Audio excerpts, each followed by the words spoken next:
మనం general electric నుంచి మనం ఇంజిన్స్ కొందామని చెప్పి ఒప్పుకున్నాం మనం. ఆ ఒక్క విషయంలోనే ఈ రోజు అమెరికా మీద మన డిపెండెన్సీ అనేది చాలా తీవ్రంగా ఉంది. దానిని అస్త్రంగా వాడుకుంటున్నారు. 2.5 సంవత్సరాలు డిలే చేశారు F404 అన్నటువంటి ఇంజిన్ మన ఇప్పుడున్నటువంటి తేజస్ పెట్టడానికి. మళ్ళీ ఇంకో 97 ఎయిర్ క్రాఫ్ట్స్ మన ప్రభుత్వం ఆర్డర్ ఇచ్చింది. మొత్తం 180 ఎయిర్ క్రాఫ్ట్స్ ఆర్డర్ ఇచ్చాం మనం HAL కి. దీనికి 213 ఇంజిన్స్ కావాలి. ప్రస్తుతానికి మార్చిలో ఒక ఇంజిన్ ఇచ్చారు, జూలైలో ఒక ఇంజిన్ ఇచ్చారు. 213 కావాలి మనకి. ఇప్పటివరకు వాళ్ళకి ఇచ్చింది 2 ఇంజిన్స్. ఆగస్టులో 2 ఇస్తామన్నారు, ప్రతి నెల 2 ఇస్తామన్నారు, ఆగస్టులో ఇవ్వనే లేదు. కాబట్టి దాన్ని అస్త్రంగా వాడుకుంటున్నారు వాళ్ళు. అక్కడ మనం ఇరుక్కుపోయాం. ఈ రోజు వేరే దేశం నుంచి ఒక ఇంజిన్ తీసి పెట్టలేము. ఎందుకంటే మన ఎయిర్ క్రాఫ్ట్ డిజైనింగ్ అంతా కూడా ఇంజిన్ ఆధారంగా ఉంటుంది. ఆ ఇంజిన్ ఆధారంగా దాని ఏరోడైనమిక్స్, దాని స్టెబిలిటీ, సెంటర్ ఆఫ్ గ్రావిటీ, దాని థ్రస్ట్, ఇవన్నీ కూడా దాని మీద ఆధారంగా దాన్ని డిజైన్ చేస్తారు. మనం ఈ 404 ఇంజిన్ ఆధారంగా మనం చేసాం. ఇప్పుడు అది మనల్ని అస్త్రంగా వాడుకొని మనల్ని పీడిస్తున్నారు వాళ్ళు. కాబట్టి నెక్స్ట్ జనరేషన్ వచ్చేసరికి మన ఫ్రాన్స్ సఫ్రాన్ తోటి మనం ఒక ఒప్పందం కుదుర్చుకున్నాము.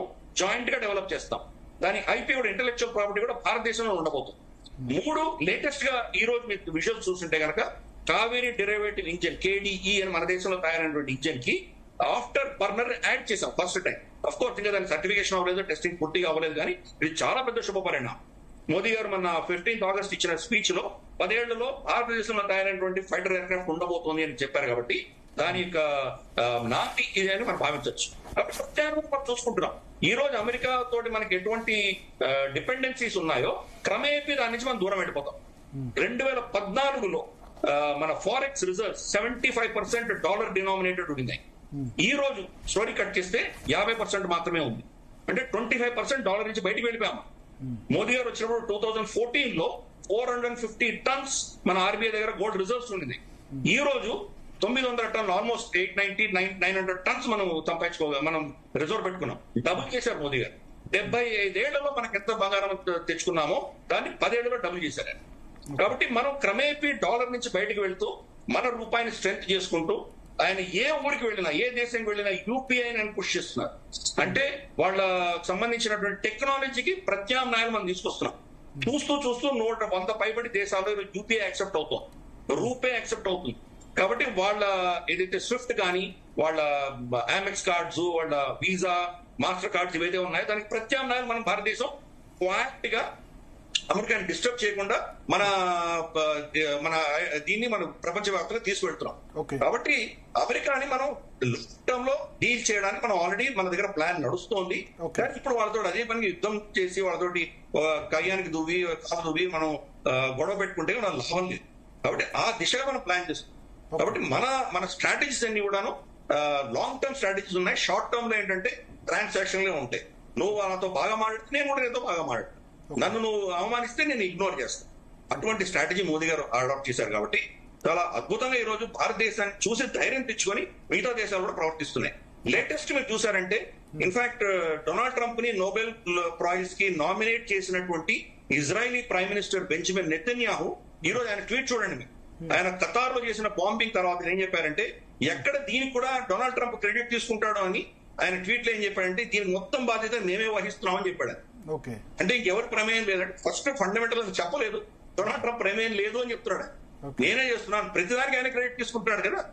ఇప్పుడు మన దేశంలో ఉన్నటువంటి చిన్న కయ్యాల కూడా మనం మెయిన్ చూస్తున్నాం. మనం ప్రతి దాంట్లో డొనాల్డ్ ట్రంప్ జోక్యం చేసుకుని ఆయన చేస్తున్నాడు అని అనుకుంటున్నాం కదా. కాబట్టి మోదీ గారిని చూసి మన దేశంలో మనం ఎలా ట్రీట్ చేస్తున్నాం మోదీ గారిని చూసి కొన్ని దేశాలు కూడా దాన్ని ప్రవర్తిస్తాయి. ఇన్ఫాక్ట్ ఇజ్రాయలీ జెరూసలేం పోస్ట్ వాళ్ళు స్పష్టంగా రాశారు డొనాల్డ్ ట్రంప్ ఎలా ట్రీట్ చేయాలో. ఈ రోజు గత 2 నెలలుగా మనం చూస్తే కనుక భారతదేశం ట్రీట్ చేసిన అద్భుతమైనటువంటి విధానం మనం కూడా దాంట్లోంచి నేర్చుకోవాల్సిన పాఠాలు చాలా ఉన్నాయని వాళ్ళు కూడా చెప్తున్నారు. కాబట్టి డొనాల్డ్ ట్రంప్ తో మనం నమ్మకం అంటే ఉండదండి. రేపటి రోజు ఏదైనా కొన్ని ట్రేడ్ డీల్ చేసినా కానీ కూడా ఆచితూచి వ్యవహరిస్తాము. అది మనకు ఏమంటారంటే మన ట్రేడ్ వర్టికల్ ఆధారంగా ఉంటుంది. అగ్రికల్చర్ వేరే ఉంటుంది, మనకు ఎలక్ట్రానిక్స్ వేరే ఉంటుంది, మనకు ఫార్మస్యూటికల్ వేరే ఉంటుంది. ఇంకా ఇట్లా ప్రతి ఒక ఐటమ్ వర్టికల్ గా సపరేట్ రేట్స్ ఉంటాయి. డొనాల్డ్ ట్రంప్ అన్నట్టు ఒక రేట్ అంటూ ఉండదు. ప్లస్ ఈవెన్ అగ్రికల్చర్ లో కొన్ని ఇచ్చిపుచ్చుకోవడాలు ఉంటాయి. కొన్ని అంశాలు మనం వాళ్ళని యాక్సెప్ట్ చేస్తాం. సోయా బీన్స్ లాంటివి లేదా ఇంకేదైనా కొన్ని నట్స్ కానీ, ఇటువంటి డ్రై ఫ్రూట్స్ కానీ, ఆ అంశాల్లో మనం కొంత తగ్గొచ్చు మనం. కానీ మన కీలకమైనటువంటి మన బియ్యము, ధాన్యాలు ఏవైతే ఉన్నాయో, పప్పు ధాన్యాలు, గోధుమ, ఇటువంటి అంశాల్లో మనం కాంప్రమైజ్ అవ్వము. కాబట్టి ఇది అంతా కూడా ట్రాన్సాక్షన్ లే ఉంటుంది. డొనాల్డ్ ట్రంప్ డెస్పరేట్ గా తన అహంకారానికి ఏదో ఒక విధమైనటువంటి ఎగ్జిట్ ట్రై చేస్తున్నాడు. Good luck to him. మనం ఎలా డీల్ చేయాలో మనం. పుల్లారావు గారు అనిపించింది, ట్రంప్ తగ్గాడా, అయిపోయినట్టేనా ఇక ట్రేడ్ డీల్ అయిపోద్దా? ఆయన అయిపోయినట్టే ట్వీట్ పెట్టారు. ఫస్ట్ అండ్ ఫార్మోస్ట్ తప్పకుండా మన ఫారెన్ మినిస్టర్ అసెస్మెంట్ తప్పు చేశాడు కదా. వాళ్ళు మార్చి 7th 9th ఏది మే 7 అయిపోయాక నేను చేశానని వదిలేసి వారికి నోబెల్ ప్రైజ్ ఇమ్మంటే అయిపోతుందేమో. ఈవేళ ఇబ్బంది లేకుండా ట్రంప్ ఎలాంటి తెలియదు వాళ్ళకి. ట్రంప్ ఎలాంటి బాగా తెలుసు. తప్పు అసెస్మెంట్ చేశారు. They can't escape it. అంటే ఎవరు అడగరు, అడిగేది కరెక్ట్ గా అపోజిషన్ అడిగేది వాళ్ళు లేరు. ఇది మీద బ్యాడ్ అసెస్మెంట్. వాళ్ళు పిచ్చోడు కరెక్టే, అన్ని చెప్పింది ఒప్పుకుంటాను, గిరిధర్ గారు చెప్పింది. కానీ వాళ్ళని ఎలా ట్యాకిల్ చేయాలి? వాళ్ళతో పంతమైతే ఇదే ఇంకెలా టెన్షన్ తో ఉంటాం.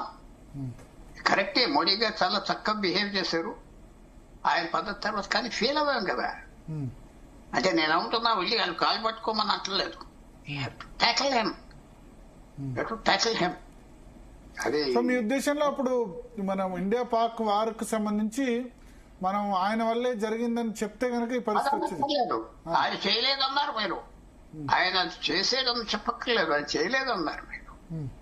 అది ఇక్కడ ఏదో అపోజిషన్ ఏదో ఎటకాలం చేస్తాది, ఇవి చేస్తాది, జయరాం రమేష్ అని చెప్పానని చేస్తే అది ఎవరిది తప్పు? ఏమంటారు, అన్ప్రిడిక్టబుల్ బిహేవియర్, ఇర్రాషనల్ బిహేవియర్, అవన్నీ ఒప్పుకుందాం. అన్ప్రిడిక్టబిలిటీ, ఇర్రాషనబిలిటీయే ఎక్స్పెక్ట్ చేస్తే ఇంకా అన్ప్రిడిక్టబుల్ ఇర్రాషనల్ కాదు కదా. It is something to be expected. ఎవరో మనం డీల్ చేస్తున్నాం, వాళ్ళకి యాంగర్ ఇష్యూస్ ఉన్నాయంటే వీ నో ఇట్. అన్ప్రిడిక్టబుల్ కాదు. Definitely they could not tackle him. ఇవాళ వచ్చింది. ఇంకా రోజు మనం ఇది కన్ఫరెన్స్ చేయటం ఇష్యూ అవ్వింది కదా. ఏమొచ్చింది? పాకిస్తాన్ క్రిప్టో కరెన్సీ కొన్నారు, ఎవరితోనూ కొనిపించాలో వద్దా?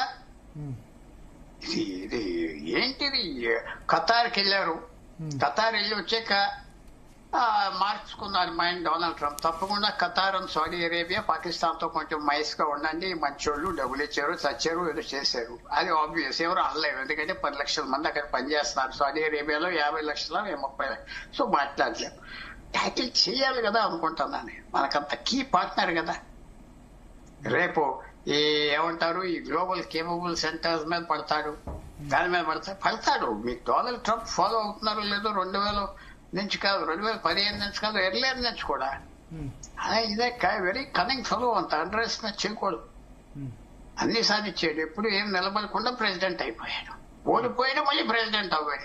అమెరికన్ హిస్టరీలో 200 సంవత్సరాల క్రితం అవ్వింది ఒకటే, 150 సంవత్సరాల క్రితం గ్రోవర్ క్లీవ్లాండ్. సో మనం ట్యాక్ చేసేవా లేదా కరెక్ట్ గా? పుల్లారావు గారు, ఇప్పుడు అమెరికా ఎందుకు చిన్న దేశాల రాజకీయాల్లో జోక్యం చేసుకోవాలని చూస్తోంది? భారత్ తో స్నేహం అంటూ భారత్ సరౌండింగ్స్ ఉన్న ఈ కంట్రీస్ పై ఎందుకు టార్గెట్ చేస్తుంది అనుకోవచ్చు? I disagree. అస్సలు ఏమి బంగ్లాదేశ్ ని ఏమంటాడు, వాడి డబ్బులు అనుకున్నా ఉంటే స్నేహం అంటాడు. నేపాల్ $1 ఇవ్వడం, ఎవరికి ఇవ్వడు. ఇంకా ఆయన ఈ కంట్రీస్ కి చెప్పిన మాటలు బూతులు తిట్టాడు. డబ్బు ఉంటే మాట్లాడతాడు. He is not interfering. అది Chinese loss. Nepal is Chinese loss, China loss. Bangladesh ఎవరు పట్టించుకున్నారు చెప్పండి? బంగ్లాదేశ్ ఏదో అయిపోతుంది అనుకుంటే చైనా కూడా పట్టించుకోలేదు కదా. శ్రీలంక ఎవరు పట్టించుకో? ఇక్కడ నేపాల్ లో ప్రస్తుతం ప్రభుత్వం బలహీనత వల్ల సంక్షోభం వచ్చిందా, లేదంటే చాలా అదృష్టం భారతదేశానికి. మనం చేయలేని పని సోషల్ మీడియా కాదు, అక్కడ వాళ్ళు చేసిన పని 2008లో గవర్నమెంట్ రాజాను తరివేశారు. అప్పుడు ఈ మహా government, Manmohan Singh government, whom I respect personally, వాళ్ళు ఒప్పుకున్నారు. ఎవరో మార్క్సిస్ట్ అంట, వాళ్ళు పార్టీస్ వెళ్ళి కింగ్ అని బయటికి తరువాయి అంటే వాళ్ళేదో తరివేశారు. 200 సంవత్సరాల తర్వాత మనకి డైరెక్ట్ ఎనిమీ నేపాల్ అయిపోయింది. చైనీస్ ఫస్ట్ కంట్రీ వెళ్ళి నేపాల్ విజిట్ చేసిన ఎవరు? చైనా వెళ్ళాడు. వాడు 3 కోట్ల జనాభా, 1 కోటి మంది ఇక్కడ మన దేశంలో పనిచేస్తారు, బ్రతుకుతున్నారు. సో ఈవేళ నిన్న వాళ్ళని తరివేసి తీసేశాక నేను చాలా ఆనందపడ్డా. డూ అంటూ అదర్స్ డూ అంటూ యూ. వాళ్ళు ఎలా పవర్లోకి వచ్చారు 2008లో? ఇలాగే వచ్చారు, తరివేసి తన్నేసి చంపేసి చైనీస్ హెల్ప్ తో బాగా జరిగింది. అంటే అయ్యో ఆ అమ్మాయిని చంపేశారు కాల్చేశారంటే ఐఎమ్ సారీ, నువ్వు చేసావు కదా, same medicine applies to you అది అనుకున్నా. నేను పబ్లిక్ గా చెప్తున్నా, దస్ కాదు. సో డొనాల్డ్ ట్రంప్ కి యూరోపియన్ దేశాలే లెక్కలేనప్పుడు ఇలా దేశాల లెక్క ఎంత రేసిస్ట్ యాటిట్యూడ్ ఉన్నదంటే అసలు లెక్క. బంగ్లాదేశ్ కి నువ్వు మాతో సపోర్ట్ చేయి, భారతదేశానికి నీకు డబ్బు ఇస్తావని అంటాడు. వాళ్ళు ఏమన్నా తీసుకొచ్చి పడేస్తే తీసుకుంటా అంటాడు. అది local politics, super power politics ఉండదు. అమెరికా కూడా ఒకటండి. 2019 నుంచి ఏం ఇంట్రెస్ట్ ఉన్నది? శ్రీలంక వాళ్ళ పక్కన ఉంటే, పాకిస్తాన్ వాళ్ళ పక్కన ఉంటే, బంగ్లాదేశ్ వాళ్ళ పక్కన ఉంటే ఇండియాను కంట్రోల్ చేసేది ఏమున్నది? I don't believe that.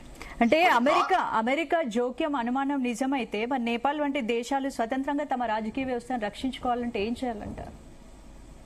సరైన పరిపాలన ఇవ్వాలి. నేను అందరూ ఏమంటున్నారు, ఇదేదో సోషల్ మీడియా కుట్ర. మన శ్రీలంకలో అవింది, బంగ్లాదేశ్ లో అవింది, నేపాల్లో అవింది. అంటే అది భారతదేశానికి ఎట్లా ఇవ్వదు. సోషల్ మీడియా ఇన్ఫర్మేషన్ ఇచ్చింది, సోషల్ మీడియా క్రియేట్ చేయలేదు. ఒక 20 సంవత్సరాల క్రితం టెలివిజన్ చేశారు, టెలివిజన్ స్టేషన్ కంట్రోల్ చేస్తే ఒక కూలో సరిపడేది.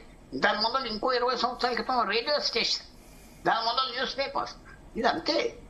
దీని ఏదో సృష్టించేసిందంటే కుదరదు. భారతదేశం లాంటి 145 కోట్ల జనంలో ఎవరోళ్ళు కంట్రోల్ చేసి ఒక సోషల్ మెసేజ్ ఇచ్చేస్తే అయిపోయి తినేసాం రాదు. ఎందుకంటే చాలా స్టేబుల్ సొసైటీ భారతదేశం. 80 కోట్ల మందికి తిండి ఫ్రీగా ఇస్తున్నారు. ఫ్రీ. నేపాల్లో ఇస్తున్నారా, బంగ్లాదేశ్ లో ఇస్తున్నారా, శ్రీలంకలో ఇస్తున్నారా, పాకిస్తాన్ లో ఇస్తున్నారా? ప్రపంచంలో ఎక్కడ ఇవ్వట్లేదు. అంతా ఫ్రీ దేశం, అంతా ఫ్రీ. మన బడ్జెట్స్ అంతా ఫ్రీ. అలా దేశం ఉన్నది. కానీ లా అండ్ ఆర్డర్ మెయింటైన్ చేస్తున్నారు, డిగ్నిటీ మెయింటైన్ చేస్తున్నారు, కొద్దిగా చేయగలని చేస్తున్నారు అన్ని గవర్నమెంట్స్. సో ఆ సిచ్యువేషన్ ఇక్కడ లేదు. ఇప్పుడు నేపాల్లో జరిగిన పరిణామాల పట్ల దానిలో ఇది చైనా ఓటమి అని మీరు అంటారా? చైనా ఓటమి, అమెరికా విక్టరీ. కానీ చైనాలో గొప్పతనం ఏంటంటే హమాస్ సపోర్ట్ చేస్తామన్నారు. ఆ చర్చకే ఎవరు పట్టించుకోలేరు. హూతీస్ అని మేము ఉన్నా, వాళ్ళు వదిలేశారు. వాళ్ళు శుభ్రంగా బాంబు ఇష్టం వచ్చినప్పుడు ఇజ్రాయెల్ అని పట్టించుకోలేదు. Iran closest ally of China. అప్పుడు ఏమన్నారు, మేము ఆయిల్ ఫీల్డ్స్ ఇక్కడ అక్కడ బాంబు చేస్తాం ఇరాన్ అన్నారు మన యుద్ధంలో. అంటే మీరు చేయటానికి వీల్లేదు, మీ దగ్గర నుంచి మేమే sole customer, international market upset చేయొద్దని చైనా చెప్పింది. ఒక బాంబు పంపలేదు, డ్రోన్ పంపలేదు, వేయలేదు. సో చైనా ఏంటంటే నేపాల్ వదిలేసి నిన్నటి నుంచి మన గిద్దర్ గా చెప్పొచ్చు, నేను ఫాలో అవ్వలేదు, ఒక స్టేట్మెంట్ ఇవ్వలేదు, ఏమే అబ్జర్వ్ చేసామన్నారు అంతే. వదిలేశారు. బంగ్లాదేశ్ వదిలేశారు. ఇప్పుడు వాళ్ళకి మాల్దీవ్స్ ఏమైంది? వాళ్ళు ఏదో ఎగిరిపోదాం అనుకున్నారు. చైనీస్ వాళ్ళు ఏదో పెళ్లికొడుకులను చూస్తారంటే ఏమైందో మీకు తెలుసు. శ్రీలంక ఏమైందో మీకు తెలుసు. చైనాకి అర్థమైంది ఏంటంటే ఈ బెగ్గర్ ఫ్రెండ్స్ తో అయితే వాళ్ళకి కావాల్సింది డబ్బు కావాలంటే. మళ్ళీ ఎప్పుడైనా మారిపోతా. మళ్ళీ అమెరికాతో కూడా వాళ్ళకి స్నేహం కావాలి. పాకిస్తాన్ అది డీప్ గా చెప్పాలి. మా ఫ్రెండ్ గిరిధర్ గారు లాంటి వాళ్ళు నేను అనుకుంటున్నా పాకిస్తాన్ మీద కూడా కొద్దిగా చైనాకి విసుకొచ్చింది అనుకుంటున్నాను. వాళ్ళ యాటిట్యూడ్, వాళ్ళ మాటలు బట్టి. ఎందుకంటే అమెరికాకి దగ్గర అయిపోయింది. ఎగ్జిస్టెన్షియల్ థ్రెట్ ట్రంప్ ఇస్తున్నాడు చైనాకి. అలాంటి టైంలో వెళ్ళిపోయింది. వీళ్ళు ఎంతవరకు నమ్మాలి? భారతదేశంతో తగు ఉన్నది కాబట్టి వీళ్ళని నమ్ముతున్నాం. ఏంటి కొన్ని ఆలోచనలు వస్తాయి. సో తప్పకుండా నేను అనుకుంటున్నా. మళ్ళీ మీరు అడిగిన ప్రశ్న, నేపాల్ 2008 నుంచి మనతో భూమి తగు పెట్టుకున్నాడు. ఎవరు వాళ్ళు? ఇతను ఇప్పుడు తీసేసిన శర్మ ఓలీ, కేపీ శర్మ భూమి తగు పెట్టుకున్నాడు. ఉత్తరాఖండ్ నుంచి రూట్ 1000 సంవత్సరాల నుంచి ఉన్న రూట్, 100 సంవత్సరాల నుంచి ఉన్న రూట్, వీరా లేని రూట్ దాన్ని తగు పెట్టుకున్నాడు. చైనీస్ రైల్వే పర్మిషన్ ఇచ్చాడు. కాఠ్మండూకి రైల్వే అంట, ఇది హైవేస్ అంట. భారతదేశంతో మన ల్యాండ్ లాక్ దేశం, భారతదేశంతో సంబంధం లేకుండా 3000 మైళ్ళు తీసుకెళ్లి ముందు ఎక్స్పోర్ట్ చేస్తాడా? నేను చెప్తున్నా బాగా జరిగిందని చెప్తున్నా. బాగా జరిగింది. తగిన శాస్త్రి జరిగింది. వాళ్ళకే. మనకి జరిగితే నవ్వుకోట కూర్చున్నారు. మీ ఉద్దేశంలో అప్పుడు అంటే రాజరికం ఉంటేనే బాగుండేదా? అప్పుడు 2008లో రాజరికం వాళ్ళు కూడా వాళ్ళు ఇప్పుడు ఎవరైనా రోల్ ప్లే చేస్తే ఒక కాన్స్టిట్యూషనల్ మోనార్కీ కింగ్ కూడా ఒక చిన్న ప్లేస్ ఉంటే మోడరేట్ చిన్న ప్లేస్ అంటున్నా. అది భారతదేశం చేసే తప్పు. అవి ఏదో కమ్యూనిస్ట్ పార్టీ వాళ్ళు మన మిత్రులే, నాకు దగ్గరే వాళ్ళు వెళ్ళి అంటే అప్పుడు మన్మోహన్ సింగ్ తప్పు చేశారు. మన్మోహన్ సింగ్ దాన్ని అడ్డుకుని ఉండాల్సిందంటారా ఆ సమయంలో? మన్మోహన్ సింగ్ తప్పు చేశారు ఆ సమయంలో? తప్పున్నారా? అది పెద్ద రెవల్యూషనరీ లాగా ఎందుకు చేయాలి భారతదేశం?